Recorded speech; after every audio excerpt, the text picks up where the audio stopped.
Hey everybody, I'll just kick off while you're still finding It's on. your seat. So. I'm Joanna, I'm the head of community at TechSydney, and we are thrilled tonight to host Optimizely and Dan Siroker. I'll just get a couple logistics out of the way. If you need to use the restroom, there's one right past the reception area, a single restroom. There are also more bathrooms through the glass doors. If you need to get swiped through that, find an Atlassian staffer wearing a lovely Atlassian t-shirt, and they can help you out.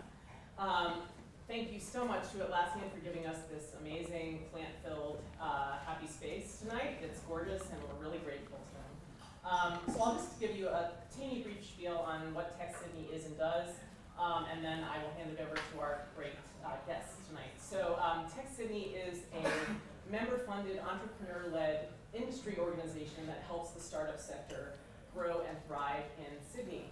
We do that in a couple ways. We provide resources to startups. For example, we have a talent platform. We also run founder forums that are for entrepreneurs who are running startups and need to get peer support to help their businesses grow.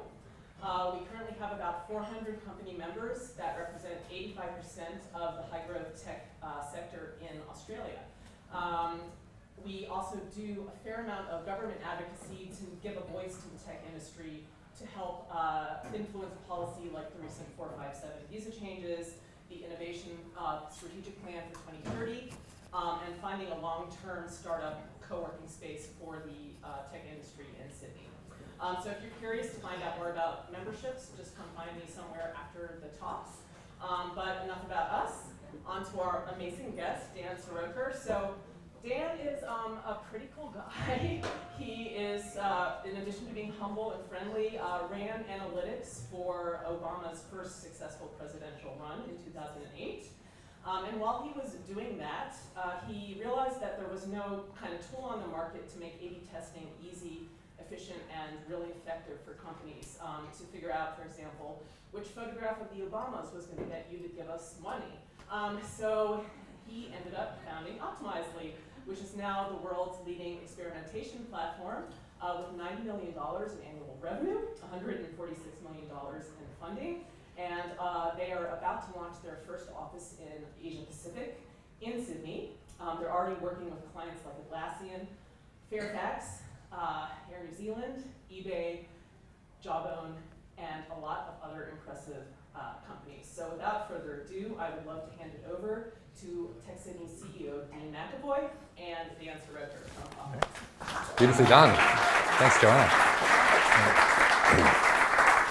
Wow, that was a great introduction. Thank you, Joanna. That's I think my job here is done. I'm just going home. That's great. But it's super awesome to have you here, Dan. Thanks for making the flight out from San Francisco. I hope it wasn't too long for you, but I want to just kind of dig into the beginning of Dan. So, I want to kind of find out, what was Dan like as a kid? Where did he grow up? What was his family like? Did he have brothers and sisters? Tell me the beginning of Dan. What a great question. Well, thank you, TechSydney. Thank you, Atlassian, for hosting. Thank you for all being here. I don't know if that's the question you wanted me to answer, but you're here anyway, so here's the answer. I grew up in Palo Alto, which was, and still is, kind of the heart of Silicon Valley. I grew up there because my parents were both immigrants to this country, and when they decided to find a place to live, they looked at the U.S. News and World Reports to find the best public schools in America, and they saw Palo Alto. So that's why they moved there. The other reason was my dad grew up in Eastern Europe in a country that's now called Moldova, and when he was there, it was under a communist regime, and he was really into math. And one of his best math textbooks that he had was from this amazing school that he was so impressed by, because it was a great math textbook. It was by his professor he really admired, but it was from a junior university. This was Stanford Leland Junior University. Of course, he didn't realize that was because it was the son of Leland Stanford, but that was what he got excited about. That's why he came to the Bay Area. That's why I was born and raised there. So I grew up, I have an identical twin brother. He also studied computer science. He studied computer science at Berkeley. I studied at Stanford. Is that where the competitiveness comes from? It is, it does, yeah. We actually had a blog for a while that was titled The Siroker Brothers, Identical Twins Separated by Rival Universities. And so please don't go to the Wayback Machine to try to find that. So I grew up here. Yeah, I grew up in the Bay Area. I've always wanted to be an entrepreneur, and I studied computer science, went to Stanford, and then worked at Google. So that's kind of my upbringing. And so, what were you doing at Google? What was you were a product manager there. What products were you managing? What did you learn? And then how did you kind of? You were straight out of Stanford into Google, so you were hired from there? I actually, so I don't talk much about this, but I'll share that I had a brief stint between college and Google where I thought to myself, you know what I'm going to do? Forget all these jobs that all these people are getting. You know, I'm a gosh darn millennial. I should do what I want to do. So I started a company actually straight out of school. It was a company based off of the research I had done at Stanford in computer science. And I had this audacious idea to try to predict the stock market looking at financial news. So I built this is now actually using machine learning and artificial intelligence back in 2005. It was before it was cool. Yeah. And so, or it was after it was cool the first or the second time, but cool before it was cool this time. Anyway, so I did that and I created this company trying to predict the stock market, and I really struggled. It was actually, for me, one of the first times where, you know, I didn't really know what I didn't know. I sort of went head first into it, and I ultimately realized that I should go to Google to at least try to learn the skills that would make me successful as an entrepreneur on my own. And so I always knew I wanted to be an entrepreneur, but I left that startup. I never actually, even to this day, admitted that the company failed. It did fail. Yep. Ooh, that felt good to get off my chest. That was my first of many failures, and I went to Google humbled and willing to learn, and I joined Google. I was a product manager on AdWords for a year. Yep. To give you a sense of scale, I was a lowly associate product manager, and the one feature I worked at AdWords earned, in the 1 year I did that, earned $300 million in revenue. And at the time, I was like, whatever, that's no big deal. Like at the time, by the way, that was more revenue than all of Facebook combined. So that just shows you the scale you get working in a big company. What was the feature? It was, actually there's a patent on it. It's ironically, it was a feature called Conversion Optimizer. Had nothing to do with A/B testing, but it was about bidding by CPA. So it was the first feature in Google AdWords where you could bid by conversion, not by click. So anyway, did that for a year, and then I was one of the first product managers on Chrome. Nice. And then, so I've read online that you were sitting in Google one day when Obama came over and gave a little speech of some sort. Tell us about that, and tell us about what made you leave Google. So I'll just tell a quick story about that, because it wasn't that I was sitting there. In fact, I snuck in to see him speak. You know, back then he was very popular in the Bay Area, and he'd come mostly to try to solicit donations from the Google audience. People had been waiting in line for hours and hours, and I didn't realize that until it was far too late. And so I did my a little bit of hackery, and I walked. He was giving a speech at the main Charlie's Cafe, which is pretty open on multiple angles, but at the time he had Secret Service who was blocking like all the entrances. And of course the Secret Service doesn't really know how Google's laid out or where things are. And so, you know, everyone's going through the main entrance. I'd come around the back sort of looking like I belonged there. And the guy said, no, you can't go, and you have to go through the main entrance. I said, no, but I have a meeting in that room over there. And he like looked around, he's like, go ahead. And so I ended up getting in. I snuck in. I was actually behind all of the cameras that were watching him present, and the cameras were going back and forth taking his picture, so I was getting my feet trampled the whole time. But I was absolutely in awe. Like, he gave a talk about how he wanted to take what we're doing at Google with data and evidence and science and feedback and bring that to the government. There's a talk, you can watch it on YouTube, that really inspired me, and I remember the last thing he said when he came there was, I want you to be involved. And I thought to myself, yeah, I could do that, why not? Why not be involved? And 2 weeks later, I flew to Chicago, joined his campaign as a volunteer, and quit my job to be the director of analytics. And how did that process work? Do you like apply online and say, I want to be I want to come and, how does it work? Yeah, somebody asked me that before. I tried to look back. Basically what I did was I emailed like jobs at BarackObama.com.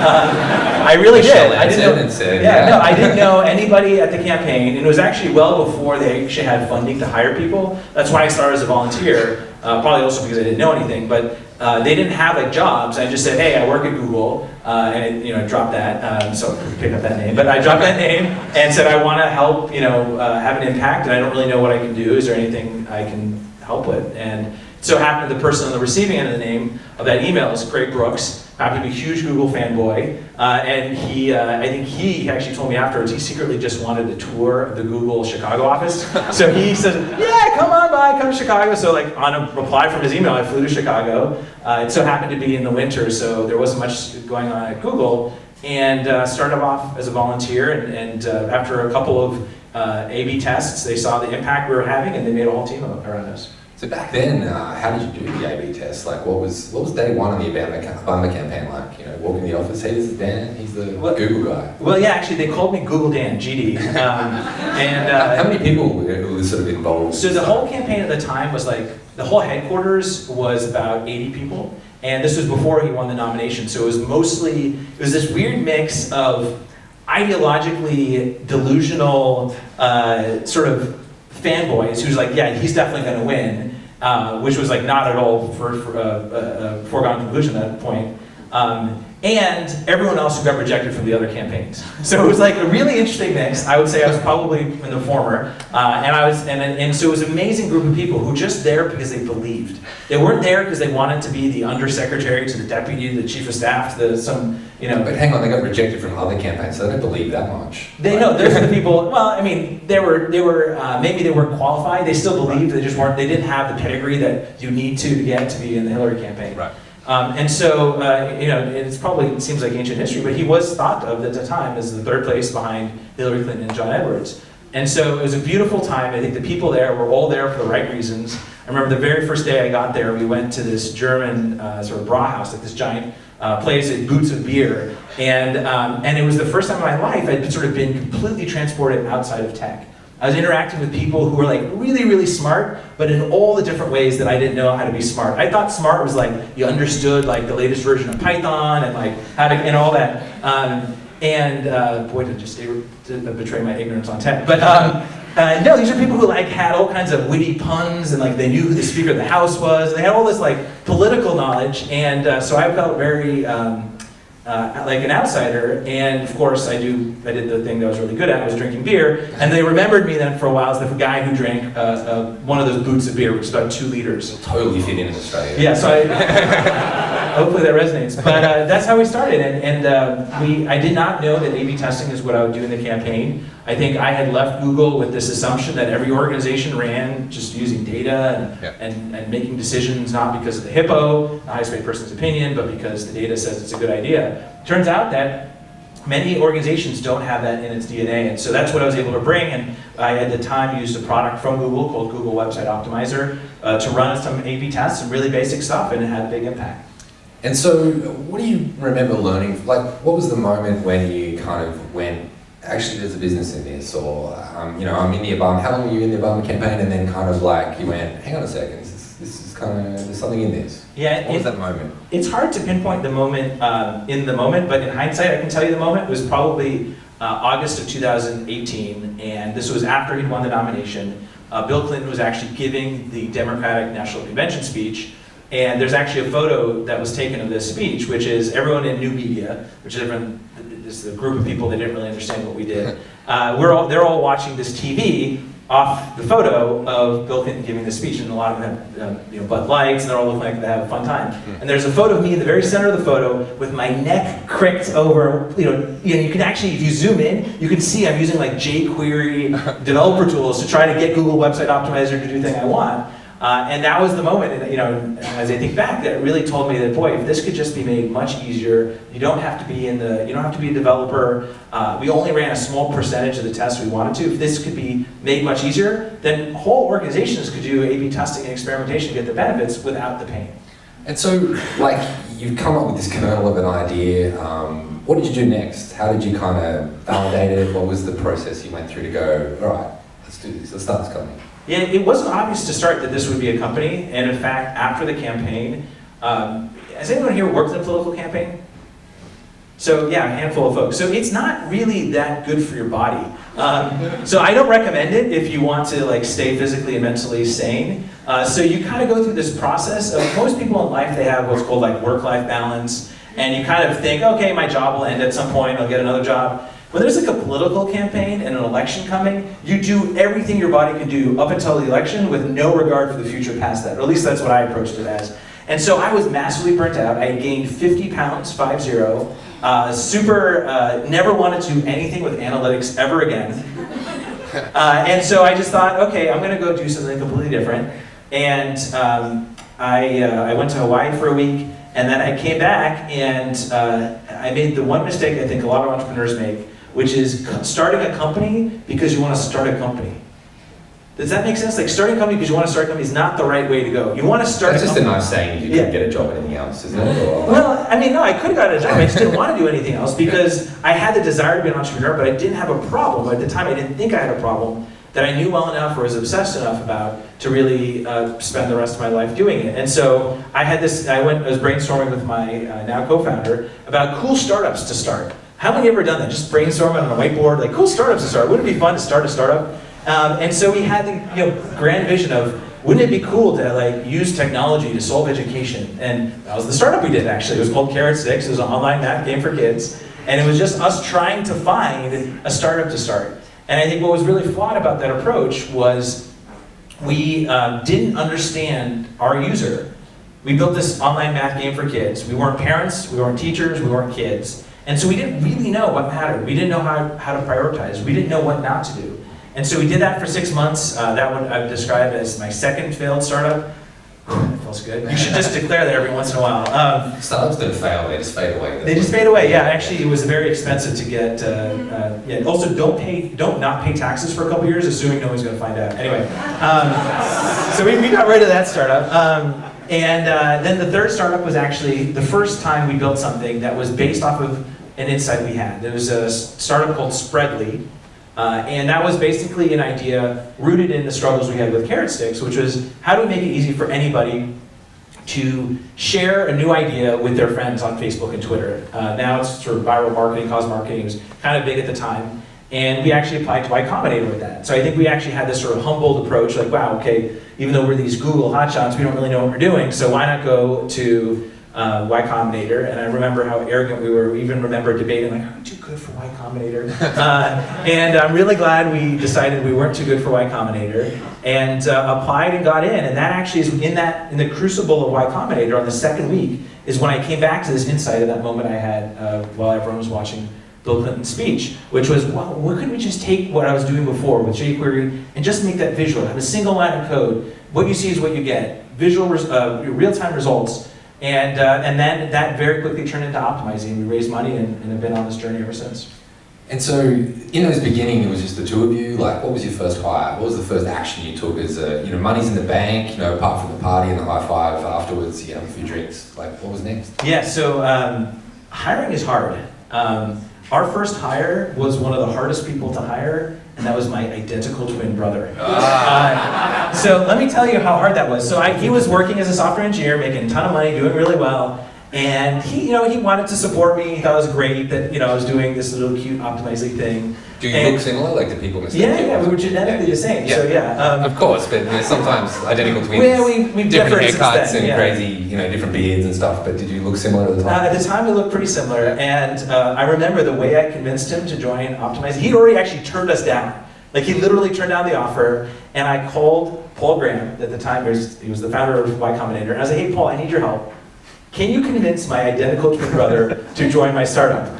And he did. He called it. He's first was like, wait a minute, hold on. He's your brother and you need me to convince him to join this company? And so he called him. He said, look, you're making a huge mistake. You should join this guy. He knows what, maybe he doesn't have all the answers. Maybe it won't work out. But I think he convinced my brother that the worst case scenario is he'll come back to the safe job he had at some financial services company as a software engineer. And I'm glad he did. My brother was instrumental to our success. Was our first hire. And the best thing that my brother did was he was the kind of person other great engineers wanted to work with. And so not only did me and Pete have a hard time hiring him, but as soon as we hired him, the next engineer's like, whoa, this Eric guy is pretty cool. And Dan and Pete, they're fine too. Wow, Elliot, that's a cool guy. Eric's cool. Let's go work with him. And Dan and Pete. So it built the snowball of hiring that I don't think at the time we realized was so critical to hiring early engineers. And how long did he hang around for? Did you ever have to fire him? No, I never had to fire him.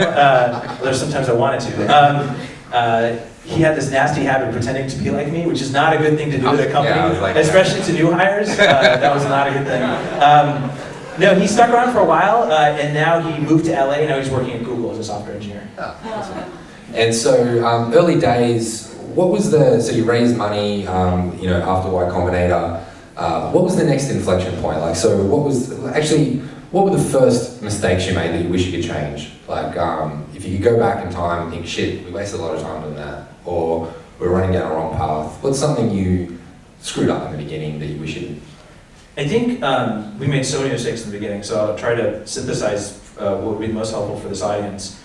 Well, I'll say for one of the number one reasons startups fail is not because they have a bad idea or because the market isn't there. It's the interpersonal dynamics with the founding team. I was blessed, and I am blessed with an amazing co-founder, and I think one of the things that we did well, and one of the things we could have done better, is been very clear on roles and responsibilities. In the beginning, Pete and I sort of did a little bit of everything, sort of split the company in half. To his credit, he was very clear that I was the CEO, and he was going to focus on not being the CEO, and it was meaningfully owning big parts of the company. But I think that relationship and being really clear, not just between the two of us, but to the team, who they go to for what, I think would have been really, really helpful, because at the time, there's so much to do, and to be able to make a decision quickly, you can't have ambiguity around who owns what decision. I think that's really, really important. I'll say one piece of advice I have there, I see a lot of startups make a mistake on, is they have this idea that the founding team should be like the Supreme Court. You want like an odd number, so you can always like have a majority rule. That's like the worst idea ever, because the most important decisions were the decisions that we disagreed on. And in fact, the most important decisions we've always come to a consensus on. So I think having two co-founders is actually pretty magical, especially a co-founder you trust and respect like I do with Pete.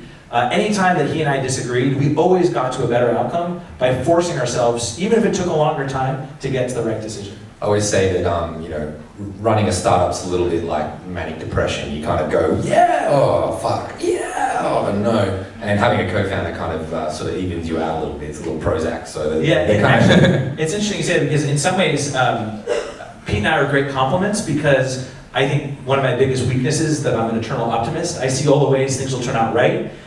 Pete is much more pragmatic. He can see all the ways things will turn out wrong. And so together we get some rational view of the world, which is actually really important. So you should ask yourself, who are you? Are you an eternal optimist? And maybe you should partner with somebody who's going to every once in a while say, yeah, that's a cool idea, but we're a 3-person startup. Maybe we'll do that next year. So what did the first version of the product look like, and how did you get your first customers?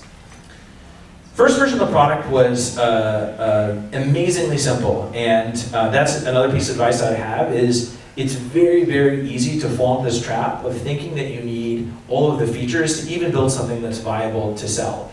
Very first version of the product didn't have multivariate testing.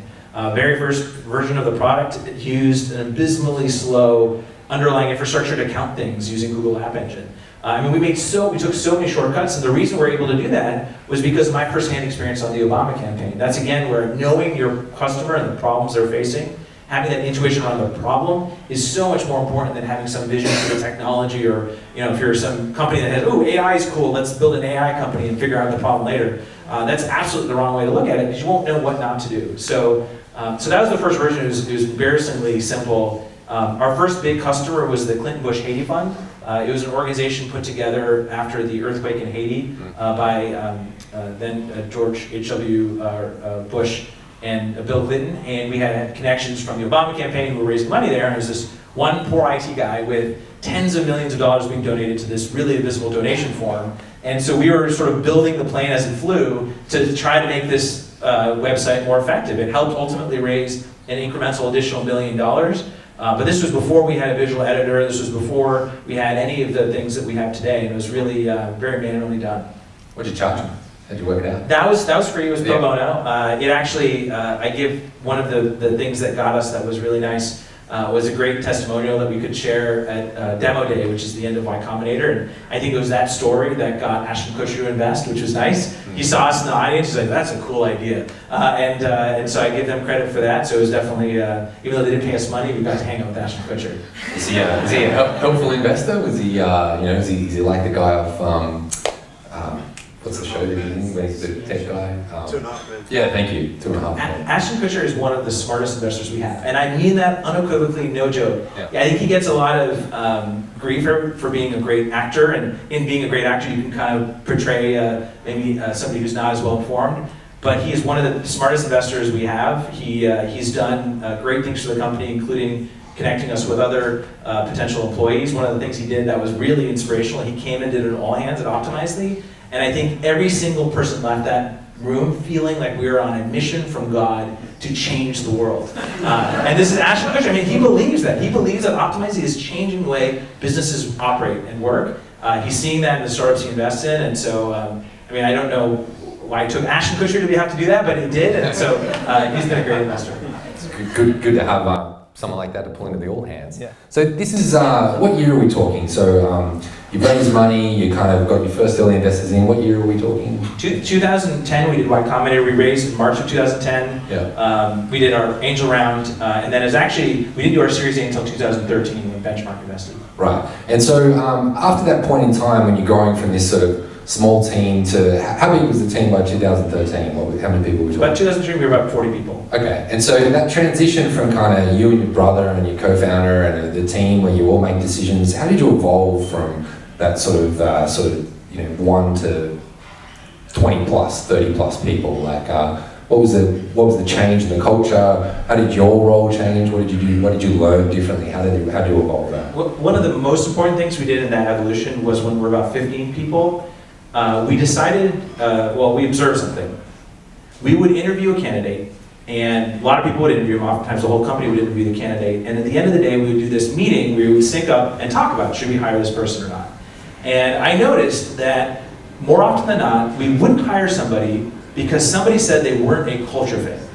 And it was driving me nuts because every time they would say that, I'd ask why. What do you mean by culture fit? And everyone had a different answer. And it drove me nuts that we were inconsistent. And so I thought, at least we should be consistent on what it means to be a culture fit. Even if we're wrong, at least we're all on the same page. And so around 15 people, we sent out a survey to the company asking some basic questions. What are the values you care about at Optimizing? What are the values in your coworkers you care about? What are some aspirational values, things you hope you achieve that we don't today? And that was the foundation of what turned into Optify, which is how we define our cultural values. And what was so instrumental in that is that it got us all on the same page. It made us really ask the hard questions. What's more important to us? Fearlessness, which is one of our cultural values, or avoiding risks? What's more important to us? Transparency, even if the news isn't good, or being positive. And those trade-offs were really important because every important decision then and every important hire we've made, I've always forced ourselves to go back to those values. How well do we live up to those values? And many companies have done this. We're not the first, and Atlassian is actually a great one. They've got them right here on the wall. And so now anytime Mike Kennebrooks says, hey, we're going to do this, and that's not what the company's values say, employees can point to, says, hey, don't, hashtag asterisk, blah, blah, blah, the customer. And so those are really important. Those things aren't just words. They're the way you operate as a business. So that was critical, I think, that phase from 0 to 50 people. So the culture. And how did you test for that in an interview? How do you kind of go, well, here's our values, here's candidate A. How did you, did you do the survey again? Or how did you test for that in an interview? So I interviewed the first 100 employees, which means I probably interviewed 500 or 600 people who weren't our employees. And so I really focused on making sure that those 100 people embodied our cultural values. And then I decided explicitly that I no longer should be the only one who's assessing for culture, and that I should try to empower the people who've already hired who are good culture fits to do that. I used to ask a bunch of good questions like, how lucky are you on a scale from 0 to 10? And what's an opinion you hold that most people disagree with?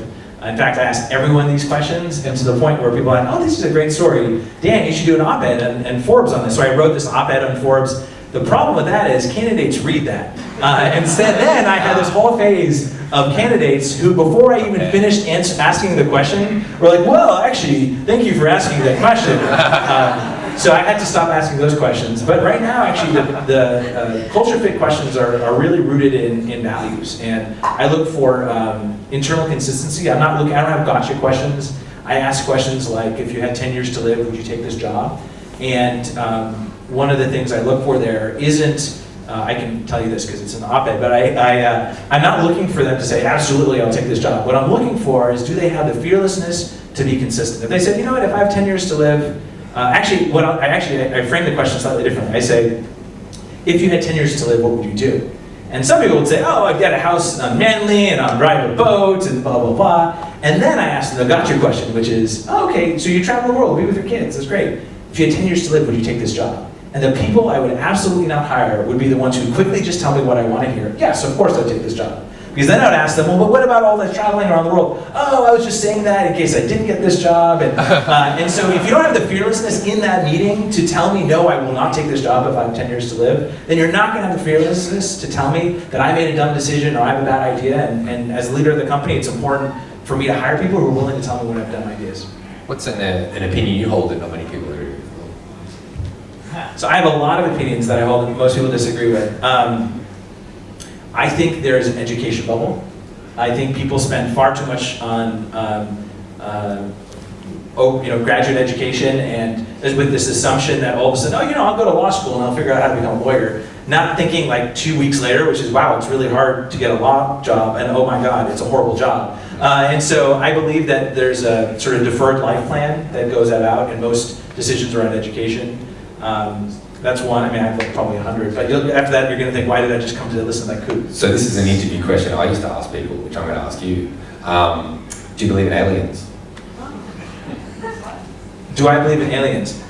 Statistically, yes. I think if you look at the observable number of systems that can support life that isn't our planet, it's hard to argue that, it'd be harder to argue that there are no aliens than there are. I also think that if you, generally the simplest answer to these kind of questions are that there are. I think people have a very hard time clinging to anything that's other than the myths and the stories that they grew up with. And while there are actually a lot of stories around aliens, those stories are all considered sci-fi, where like, could you just imagine those are called like adventure stories? Like, why are they called sci-fi? It just happens to be on a different planet.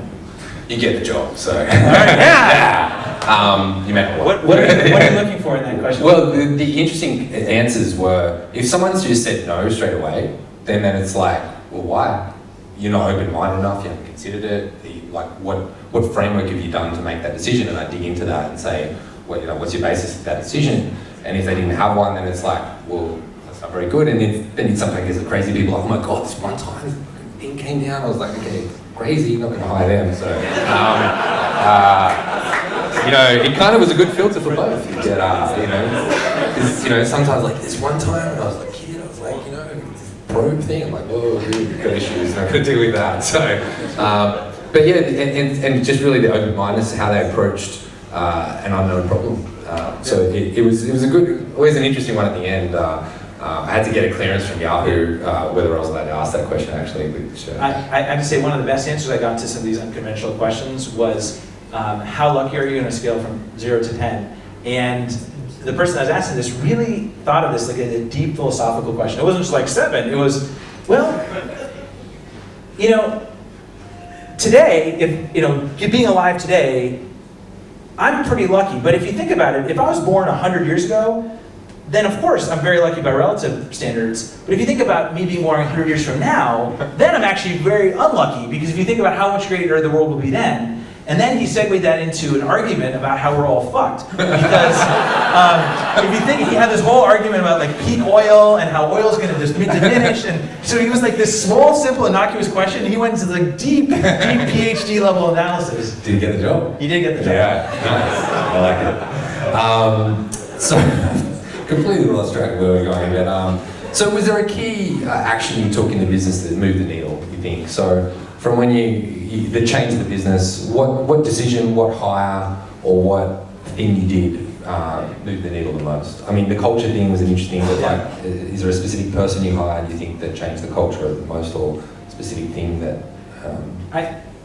It's very hard for me to pinpoint any one thing. Yeah. I think we, and I would also on this question generally advise people who hear answers to this question that there's a huge survivorship bias and success bias, the kind of those answers, which is, hey, we were successful or some semblance of success, therefore all the steps we took prior to that moment means we are successful because of those steps. I've seen more cases than not where somebody or some company is successful, and despite the things that people have done, that they are successful. So describing whether or not we're successful or not because of certain behavior is very, very hard to do, and especially for people who I've seen speak who tend to have some semblance of success, they end up drinking their own Kool-Aid a little bit too much. So I'm reluctant to give you any kind of like pivotal aha, these moments were really important.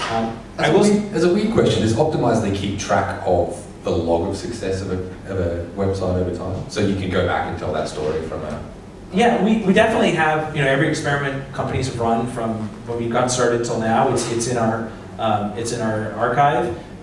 We definitely love those stories, and we start with stories like Atlassian is one of our earliest customers to see their success story. And I don't think Optimizing was key to their success, but we absolutely are very proud of having played a role in helping the teams at Atlassian create a better customer experience by A/B testing every step of the customer journey. So that's really gratifying. I think for us as a company and our success, it's maybe I'll answer it similarly to the way that the candidate I referred to before. Like, I actually don't think we've been successful yet.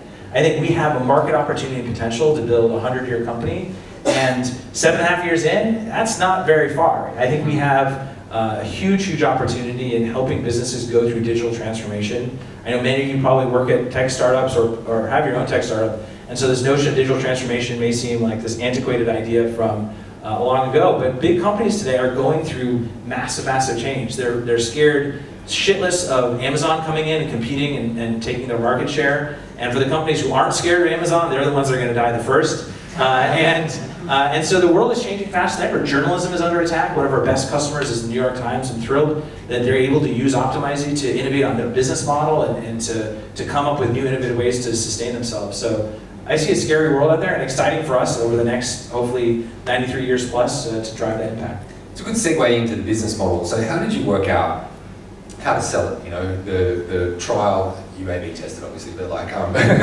but how did you work out to, you know, do you do the free trial, $100 a month, to the enterprise sale, and how did that evolve, and how's that changed in the company in terms of how you thought? Yeah, we've thought a lot about pricing and packaging and free trial and the customer journey. I think this is where we made a lot of mistakes early on. We started off, I remember debating the pricing page for our website, and the very first version of our pricing page was $19 per month for bronze, $79 per month for silver, and $399 for gold. And I was pushing hard for, let's just put platinum at $2,000 a month. And everyone else was like, no one's gonna pay $2,000 a month for this. Are you kidding me? And so we had this very narrow view of the value that we created for customers. And I think that really undermined and in some ways commoditized what we do, because the difference between a company that does A/B tests and one that doesn't can be millions of dollars of incremental lift. Well, we can't take credit for all of that, but if the answer is that they couldn't do it because they didn't have the resources or the tools and technologies were too hard, then you could argue it's worth the return on investment. And so I think we made a big mistake by undervaluing the value we create. You know, today we have customers who've been paying us over $1 million a year. It's very clear that that's a good deal for them. So I think that early on, I think we were too naive to think that you know, just because somebody is reluctant to pay $399, if they're a big company going through transformation, you should charge the product, the value of the product you're delivering to the customer. And so I think that was the first big mistake. And then since then, we made several iterations of improvements.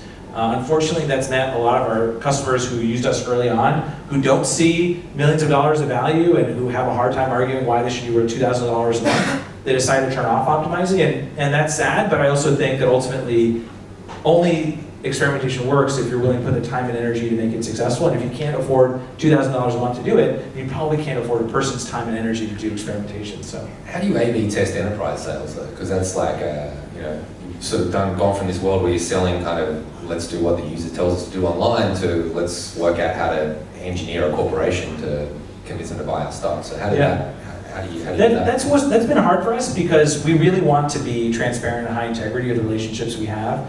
So we're pretty strict around a pricing calculator. We don't let, you know, we had a period of time where it was a little bit of the Wild West, where we let our team kind of figure it out, and it's hard. Pricing and packaging is really hard, and I think we actually now are still paying the debt of that, because we ended up mispricing, either underpricing or overpricing. Not only that, but the operational burden of having like 3,000 pricing plans and Zora is really hard to deal with.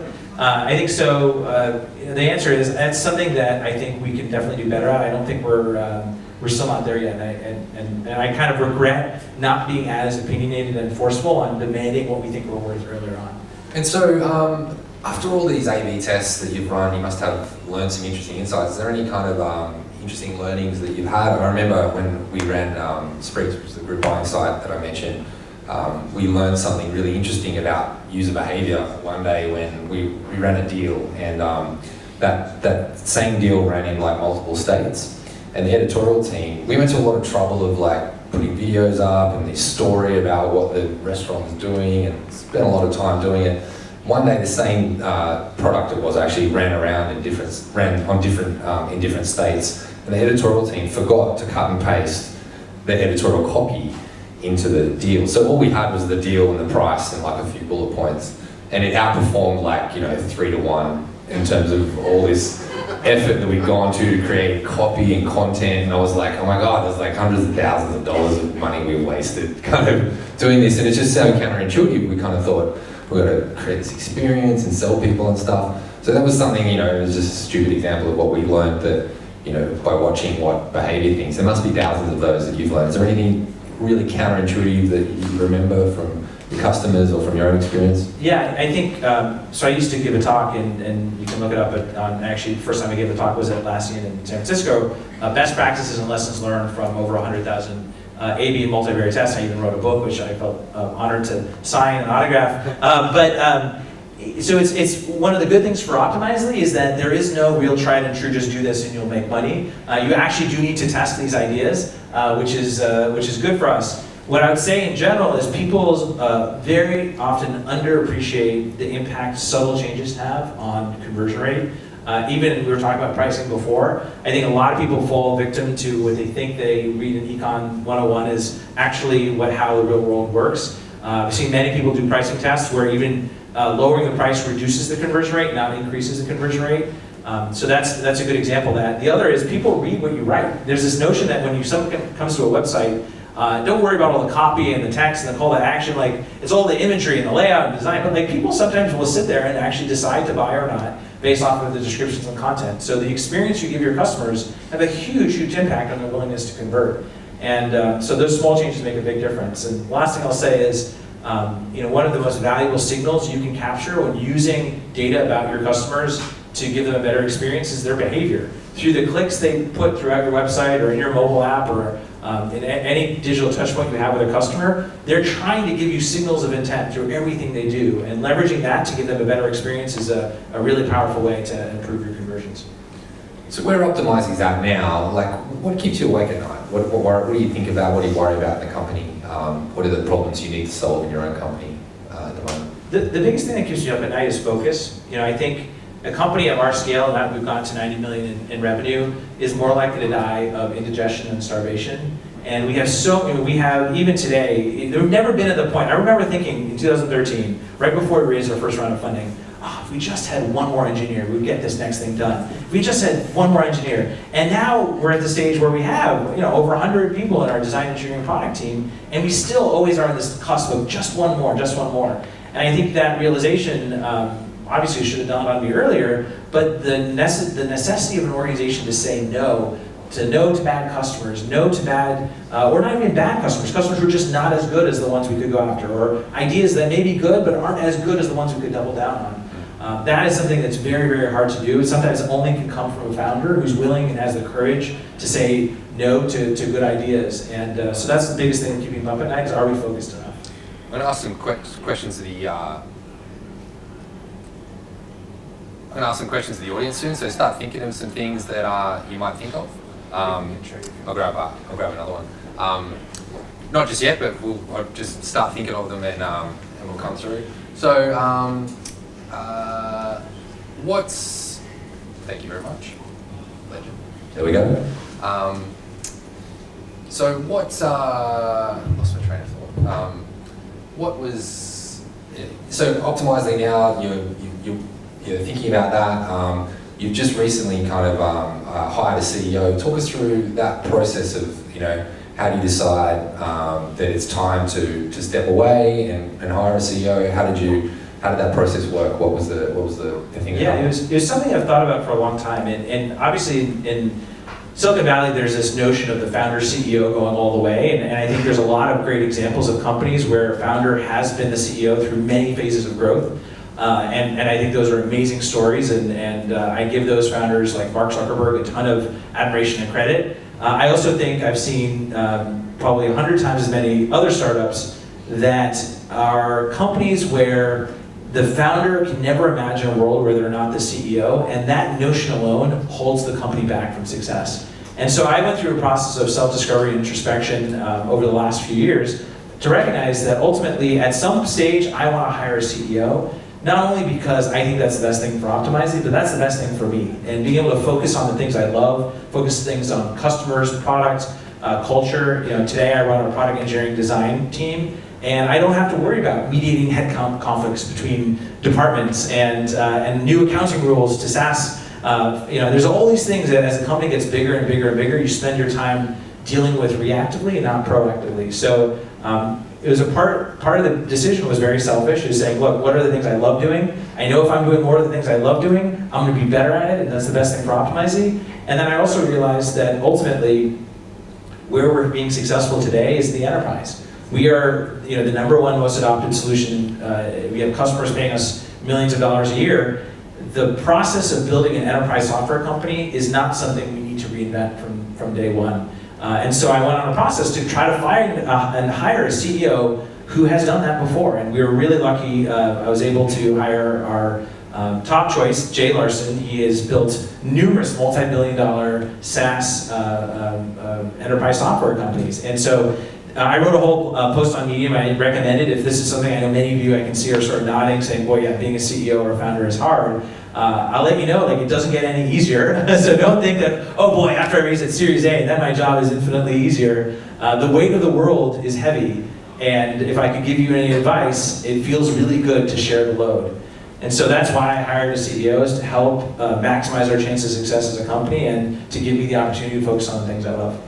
I remember the question I was going to ask before, which was, how do you go about planning and like looking to the future? Like, what process do you go through? Do you have like OKRs? Like, what's your way of sitting down? Do you sit down quarterly, monthly, once a year go away? What's your way of kind of dreaming of the future and making it happen in the company?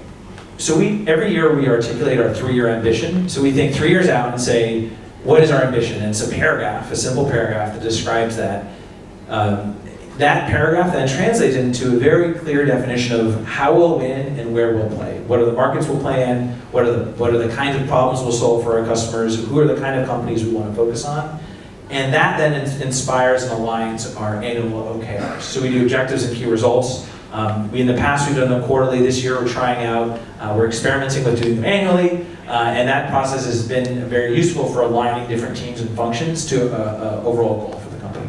Cool. And what do you think about Google Optimize? Those pesky friends of yours from Google in the beginning. Does it worry you? Is it annoying? What's the thoughts on the competition? Yeah. So Google has had 3 attempts at helping companies do A/B testing. The first was called Google Website Optimizer. That's a product I used in the Obama campaign, and it was the frustration using that product that inspired me to use Optimizely. So I think I was flattered to see them shut that product down because it really validated our market and our space and the position we have. The second attempt was called Google Content Experiments. There's a feature part of Google Analytics. There's some flawed issues with how that was implemented. And this third attempt is Google Optimize. And so it's one level very flattering to have a company like Google that has a team whose job it is to try to kill Optimizely. The good news is we're years ahead of their product in terms of innovation and even the most basic things that a company needs to do in order to do experimentation. The bad news is that Google's a great brand and people trust them and they like them and respect them. And certainly in this market in Europe, sometimes people will just buy knowing it's from Google, and often may even say, look, we know your product's better, but it's from Google. So that's competition, and we come here every day to prove to the world that we deserve a right to be a software that they use. And so that's a battle that we win every day. And we don't win all of them, but we fight to the death. And we want to make sure customers know that in order for them to be successful, they need a product that enables them to experiment across their entire organization. For us, Google isn't actually as big a competitor as Adobe, which is really, especially for large enterprise customers. Adobe is great at sales and marketing. They're great at coming in and trying to convince the C-level executives they should standardize on them and forget the little optimizing thing. And so tell us a little bit about Australia. What's the plan here, and what are you guys doing here? And well, we have an amazing team here. Raise your hand if you're in the Optimize Australia team. Give them a round of applause. This is our team. So we were pulled into this market. This was not at all a push. We've had customers in Australia from almost the very beginning of the company, and we're very honored to have that, but also recognize that to maximize their success and to maximize their growth in this market, we need to be where our customers are. So we brought an amazing team of folks led by Managing Director Dan Ross, who's back there, to really help bring this market the full resources of our company to make them successful. So we have an office here. Our first hire after Dan got here was in Melbourne, actually. So we're both, I know this is a topic of some debate around where the Silicon Valley of Australia is. But we see customers in both places. We've got tons of customers here in Sydney and committed to their success. Awesome. Let's open up with some questions from the audience. I'll walk around, I'll bring you the mic, and you can ask a question of Dan. Flo. Just segueing off the Australia location, what's your process for selecting a global territory? Yeah, the process to select a global territory is really rooted in data. So we have one of the great things about having over 1,000 customers, we get to see there's pockets of enthusiasm for what we do. I don't think any one market can be described in simple terms. I think it's a distribution of maturity. Australia was one that actually was well ahead of many of the markets we're currently in terms of maturity and sophistication of customers. We look at overall GDP, we look at internet penetration, and obviously the ease of implementation and getting up and running. We have great partners here, which is also a big reason we came to Australia, the partner network, and raise your hand if you're an Optimizely partner in the room. Thank you very much. Give them a round of applause. These are some great partners. So, I think a lot of Silicon Valley companies make the mistake of thinking that all they need to do is build some technology and ship it. Hopefully it works. But I think people and process, especially for something like experimentation, are critical to the success of our customers. And so having a great partner network is also critical, and that's why we came here. Good questions? One at the front. Got it. Anyone else? Yeah. What are your thoughts around acquisition? So for example, if Oracle or Microsoft or someone else comes and say, hey, Optimizely, we want to buy you and make you part of a marketing cloud. Yeah, what are my thoughts on acquisition if Oracle or some other company wants to acquire us, make us part of some cloud? What do we think about that? Well, as I said before, I believe we have the opportunity to build a 100-year company. In that path, maybe one day we'll acquire Oracle and tuck them in as a small little talent acquisition on their decline. I've worked in a big company like Google before. That was a great personal experience. I have no ambition to go do that again. So right now, we're going to take Optimizely to its full potential, which is, I think, an independent, public, sustainable company that one day I think will have a huge impact. I hope as big or bigger than the companies you mentioned. Do you want to follow? Is it related? And I'll follow up? Yeah. No, come on, give it to me. Go on. It's a tough one. Are you offering, by the way? Are you working at Oracle? Give it a giant novelty check? I'm just interested, are you also looking at developing analytics, like going down like a web trends route? Yeah, are we considering analytics going down a web trends path? So we've been asked this a lot, and I have a deep desire to focus. I think there are a lot of great analytics solutions in the market today, many of whom are developed by our competitors. Some of them are developed by some really, really exciting startups. And so I have generally a very humble approach to new markets. I don't think that as Optimizely we're going to be the world's expert at something that somebody else has spent all their time and energy focusing on.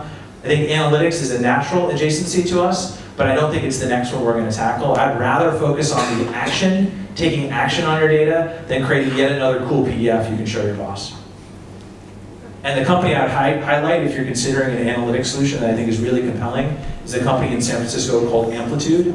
I think they're really focused on product analytics, not just marketing analytics, but product analytics in a really compelling way. Hi, thanks for a great interview. It's been super insightful listening to you. My question is, how, as a successful startup founder, how has this experience helped you grow as a person? And with your sort of elevated, I suppose, perception of the world, what's the end game for you? Great question. So how has being a startup founder helped me personally?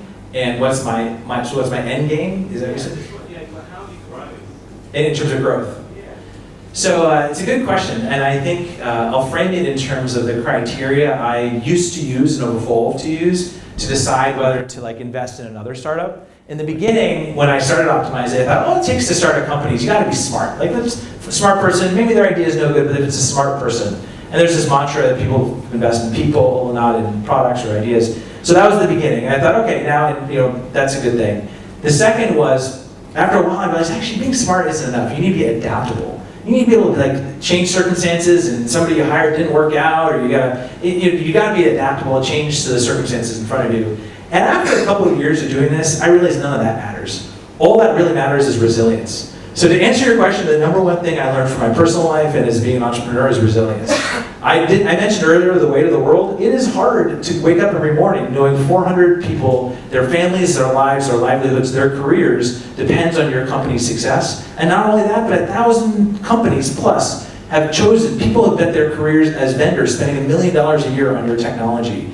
And so if you fail them, that's a huge, huge deal. I think that changed for me the first time I held our first employee's baby when she was born, and I walked into that room and I realized that like we were in this Kaiser hospital because I had signed the paperwork for Kaiser Health Insurance, and I held this baby. It was actually the first time I ever held a baby in my life, and so I didn't know that babies don't have teeth when they're born. It makes a lot of sense, but I didn't know that. And so she looked up and smiled at me, and she didn't have any teeth. It was really freaking me out.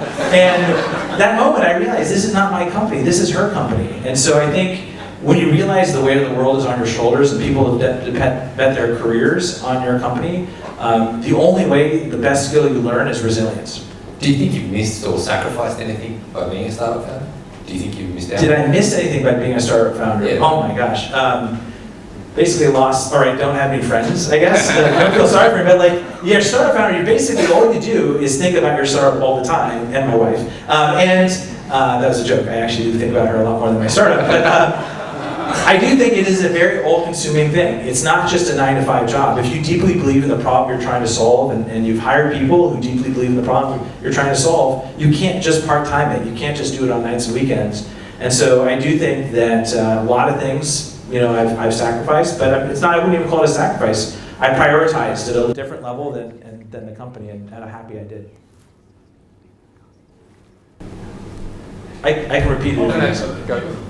Dan, you guys have personalization products in the works. Where do you see the balance between personalization getting so far and people's privacy? And is that a question that's coming up quite often? Yeah, with your customer set? Great question. So we actually have a personalization product in the market. It's actually one of our fastest growing products. So you can use Optimizely to do personalization. What I described earlier around behavioral targeting, we make that really, really easy to do. When it comes to privacy, we care deeply about that, and I think personalization can very quickly borderline on creepy when you're starting to use data about somebody in a way that they wouldn't expect. I believe that the future of personalization, especially as we help companies embrace it, is around being in the authenticated state, so you're logged in to the experience. If you log into Amazon and you get an experience because you're personalized, you kind of expect that. I think creepy personalization where you're anonymous, you're just browsing, that can borderline very quickly on invading in people's privacy and an expectation they don't have. Technologically, you can do it, but I'd rather do it when somebody's logged in and they expect the experience to be personalized, and we're focused on that. Yes? Yeah, so just back to the focus question, have you actually killed a product? Have I actually killed a product? Yeah, and just tell us a little bit about that, sort of like that journey to make that decision of it, and particularly, you've got people who are on that product and customers who are using that product. I'm Yeah. interested in the dynamics of that. Yeah, we have. I'm not proud of it, but I'll talk about it. We had a big feature as our part of our personalization product called Audience Explorer that really helped people explore their different audiences and slice and dice the data. We launched that to great fanfare. A lot of customers liked it, but I don't think we realized the operational burden of doing what was more than what we're doing today, which that was much closer to analytics, frankly. That was around segmentation and understanding your audiences. We looked at the data on how people were using that product and realized it wasn't quite the use case we'd intended, and so we made the hard decision to deprecate it and ultimately shut it down. And the customers who used it, it was a one-on-one conversation with a shared expectation around that, and we referred them to competing products that we felt could give them adequate coverage for that product. But that honestly is one of the hardest things to do because there's a commitment and promise we made when we made that product. And if any of those customers said, look, we're going to cancel our contract, we would happily is too strong a word, we would have willingly said, all right, that's a fair thing to do. All right, we've got 2 questions left. The lady down here's hand was up, and I think the gentleman over there. So Dan will be around for a little bit afterwards. So that's the question in Google.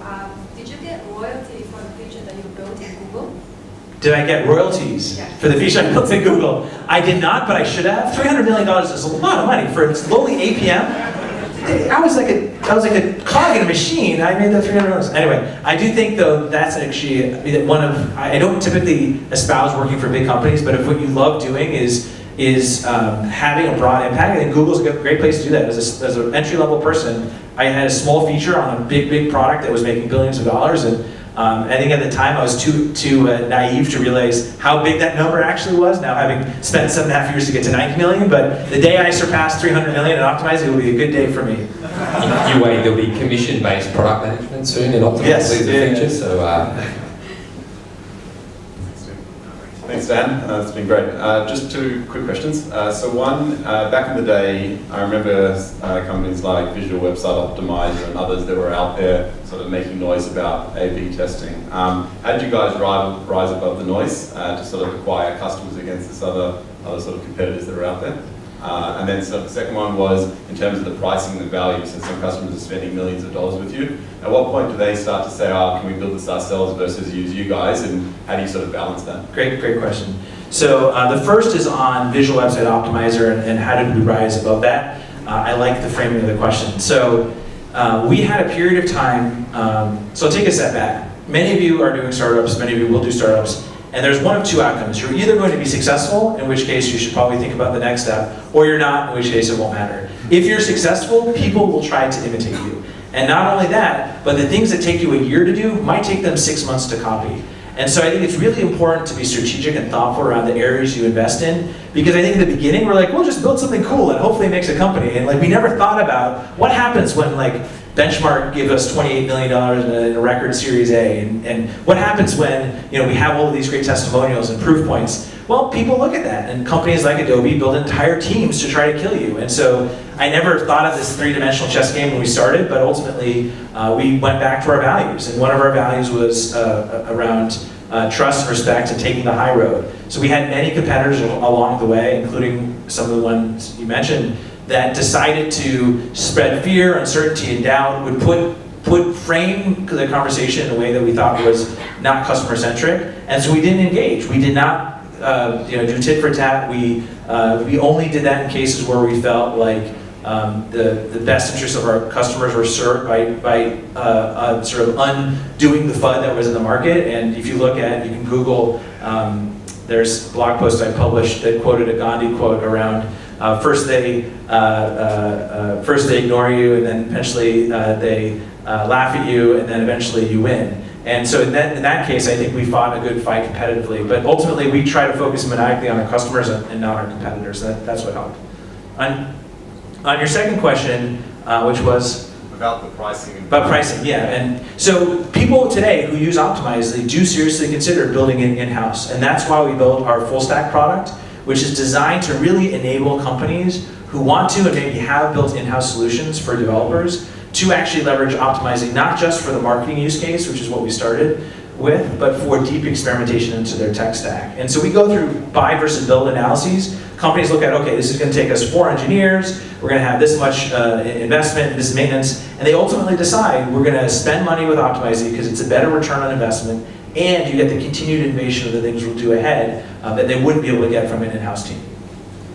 That was a great question to finish on, and I think I agree with the point someone made in one of the questions. It's been an amazing talk. I've learned so much about this. I'm sure everyone in the audience has. Thank you for coming to Australia. Thank you for bringing Optimizely Australia. Let's give Dan a round of applause. It's been amazing. Thank you very much. Thank you. Really good thing. I think there might be a few drinks left. If there is, finish them off. Dan will be around for maybe 5 or 10 minutes, and then he's got to take off somewhere, so come up.